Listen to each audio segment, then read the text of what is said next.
Здравейте, фенове на световното кино! Аз съм Роза Антонова, а вие сте с поредният епизод на Светът на филмите. Останете с нас, за да разберете кога Джони Деп е изгубил действеността си, кой филм е гледан от над 600 000 души на Балканите и още много интересни факти.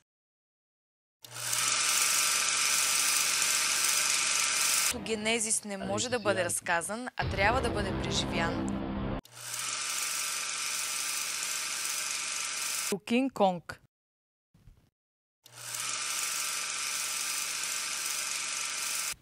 Победителят от днешната ни загадка е Марина Драгомирецкая.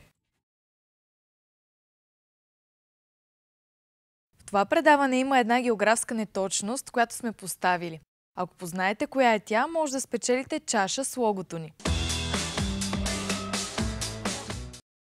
Генезис е от редкият тип филми, които са изградени върху изключително оригинална и новаторска идея. Най-сходният аналог като реализация и въздействие, който можем да открием в случая, е Матрицата. Но тук лентата съчетава много повече жанрове, емоции и въпроси в себе си. Сценарият е феноменален и изисква максимална зрителска концентрация и внимание през цялото време.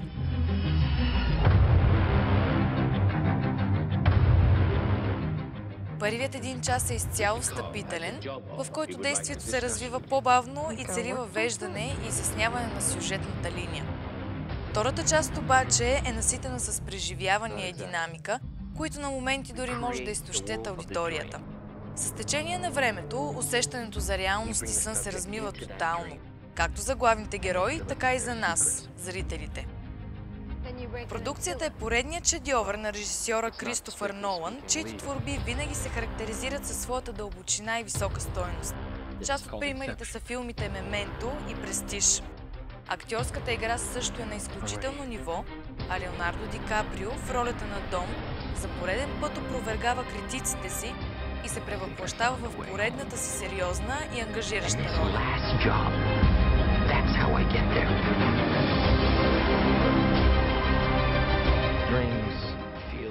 И когато всички си мислим, че вече няма с какво да бъдем изненадани, предстои финалът, който ни засипва с поредната доза въпроси и очудване. Верен на своят стил, Нолан завършва с отворен край, като оставя развитието на историята изцяло на въображението ни. Това пренася продукцията далеч извън киносалоните и го превръща в публична дискусия и тема за разговори.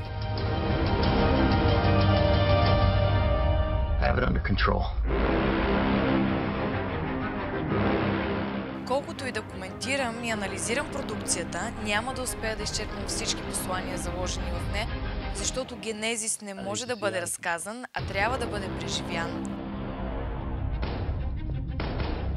You mustn't be afraid to dream a little bigger, darling.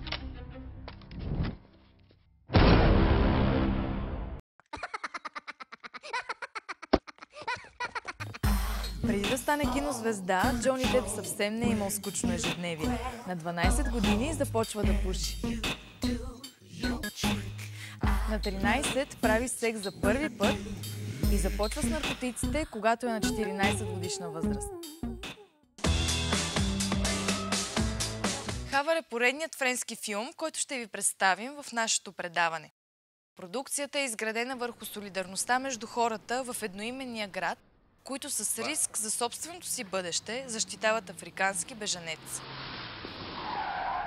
Главният персонаж в историята е обикновен мъж от най-бедният квартал, който работи като ваксаджия и едва успява да издържа себе си и съпругата си.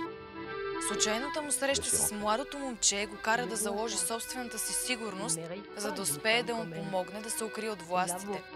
От този момент нататък Марсел, изигран от Андре Вилмс, поставя личните си желания и трудности на заден план, за да успее да осъществи рискованата си идея.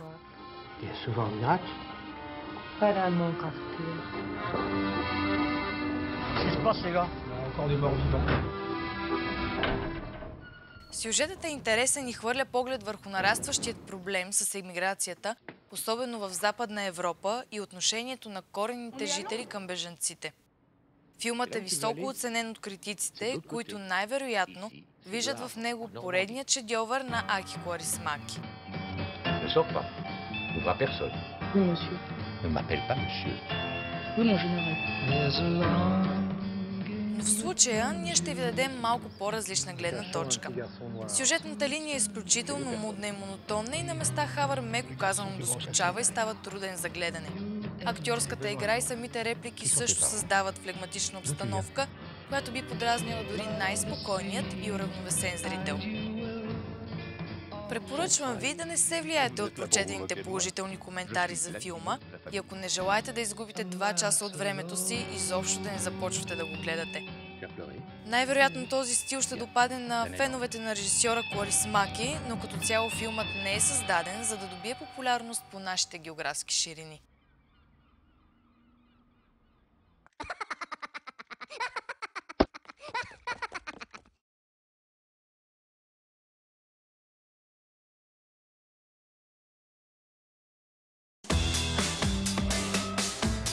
Барат е наситен с типичния сръбски черен хумор, който ни залива още от началните надписи, в които можем подробно да видим обидните наименования, които използват различните балкански народи, за да опишат своите съседи. Освен комичните ситуации във филма, могат да бъдат открити множество скрити послания, които се разкриват постепенно пред аудиторията.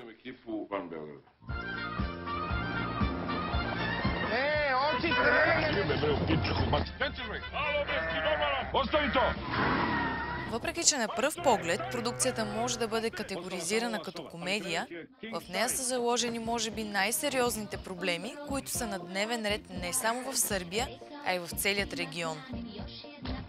На първо място, това е разделението и омразата, породени от разпадането на Югославия и войните, които последваха смяната на режима.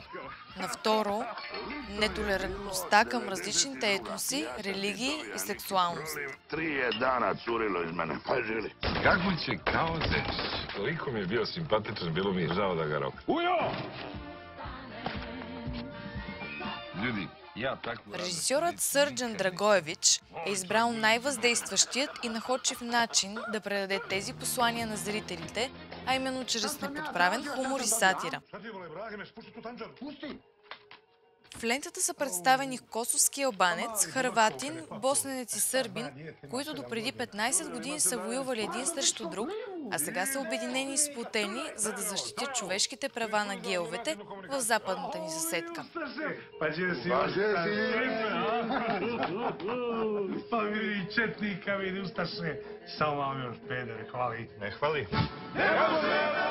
С всяка изминала минута от филма, главните герои откриват, че всички те споделят сходни интереси и виждания за живота и разбиват собственото си стереотипно мислене. Горещо ви препоръчвам да изгледате Парад, защото той е от рядко срещаните филми, които могат да ви разсмеят до сълзи и едновременно с това да ви накарат дълбоко да се замислите върху отношението си към околните. Знам, to ste vi, Srbi, tako? Podelit ćemo se u parove. Hoćeš da ja, Azema? Jeste vi pederi? Ne. Zakuni se, moja zvijezdo sreće, Rekli smo jedan normalan i jedan peder. danas niko.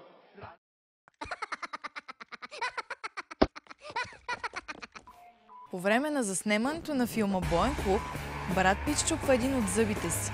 Той така и не го поправя до края на снимките, защото сметнал, че така характерът му ще придобие по-автентичен вид.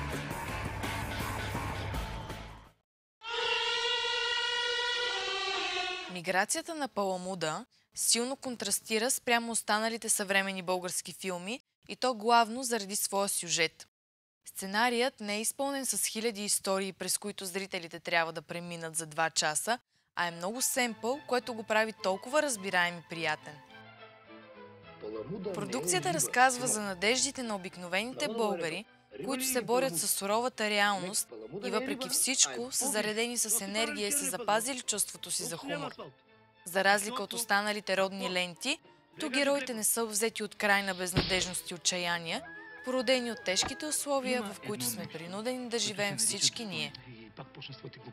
Миграцията на Паламуда ни показва как дори най-трудната ситуация може да бъде разведрена и преодоляна с помощта на близките ни хора и, разбира се, известна доза хумор.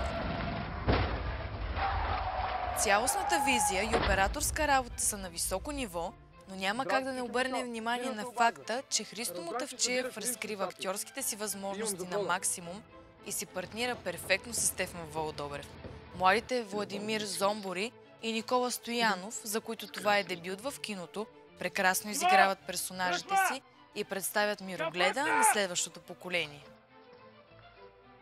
Филмът не беше прожектиран по големите кина, но силно ви препоръчвам да го изгледате не само заради по-рано споменатите му достоинства, но и заради факта, че това е последната роля на един от най-емблематичните и незабравими български актьори – Велко Кънев.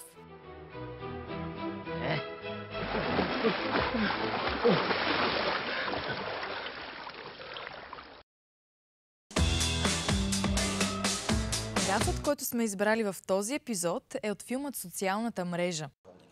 Сцената ни показва как ще бъде разпределен бизнесът между съдружниците. Обърнете внимание на сбора от процентите.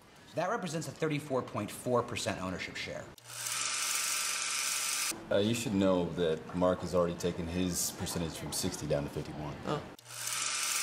51. Dustin Moskowitz owns 6.81%, Sean Parker 6.47%, and Peter Thiel 7%. Would you like to use my pen? Може би вместо да му предлага химикалка, е по-добре да използва калкулатор.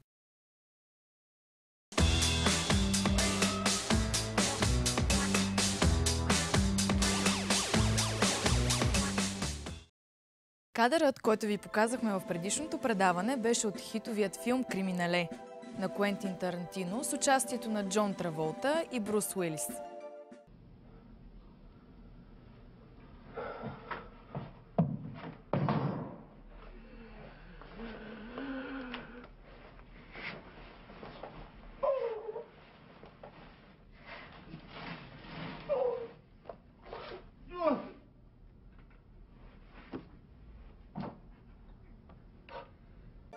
Победителят от днешната ни загадка е Марина Драгомирецкая.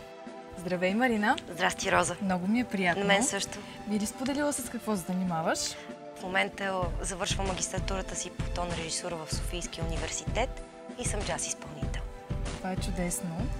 Като победител в загадката ни, ти имаш възможността да избереш един филм, който документираме. Кой си избра?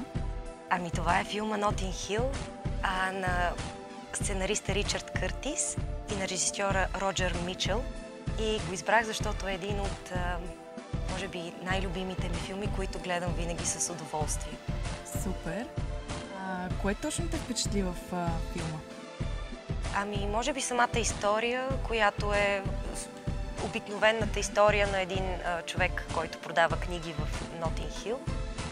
Уилям Такър в ролята Хю Грант, който случайно среща актрисата Ана Скот, която се играе от Джулия Робъртс. И там се завърта една много красива любовна история. Която е любимка и на всички. Коя е любима сцена, която се сещаш и би искала да ни разкажеш накратко? Ами те са много, но конкретно се сещам за една сцена, в която Спайк, съквартиранта на Уилям Такър, иска да си избере облекло, с което да излезе на среща с момиче. И тъй като той няма чисти дрехи, излиза с всевъзможни костюми и в последния момент излиза с една бяла тениска, на която пише на български: "Ти си най-невероятната жена на света." И Хю Грант казва: "Да, това е тениската, страхотна е." И в момента, в който Спайк се обръща, отзад пише: "Би ли си легнала с мен?" Да. Това е много забавна сцена, точно този филм. По повод това, че филма е спечелил много награди, би ли коментирала нещо? Ами, това е филм, който е спечелил наградата BAFTA и е номиниран в още 2 категории, включително British, категорията за британска комедия и британската награда за саундтрак. В случая много добра работа е свършил композитора Тревър Джонс, който е автор на подбора на песните. Тъй Тъй като се занимаваш с музика, предполагам не само и саундтрек. Те интересува целият филм и може да говориш много още за него. Да. Ние обаче искаме да разберем, харесва ли ти като цяло нашето предаване и би ли го гледала с интерес? Разбира се, даже съм ви фен в Фейсбук. Това е чудесно. Да, и изключително много ми харесват кратките истории, които давате за актьори, за конкретни филми. И това е нещо, което не намирам в други предавания, които имат такава насоченост. Стараем се да представяме такива интересни факти за всички актьори и ще продължим да го правим и за в бъдеще. Много ти благодаря, че беше наш гост. Се надявам да продължаваш да следиш нашите епизоди. С удоволствие, всичко добро. Благодарим. I live in Notting Hill, you live in Beverly Hills. Everyone in the world knows who you are. I'm also just a girl standing in front of a boy, asking him to love her. In a place called Notting Hill. Загадката ни този път е да познаете от кой известен филм е следният кадър. Победителят ще получи тениска с логото на Светът на филмите. Отговорите си може да ни изпращате като лично съобщение на Фейсбук страницата ни. Ако сте стигнали до тук, значи поне малко сме грабнали вниманието и интереса ви. За да ни помогнете да продължим развитието си в правилната посока, оставете вашите коментари и препоръки на нашата Фейсбук страница. Благодарим ви за подкрепата!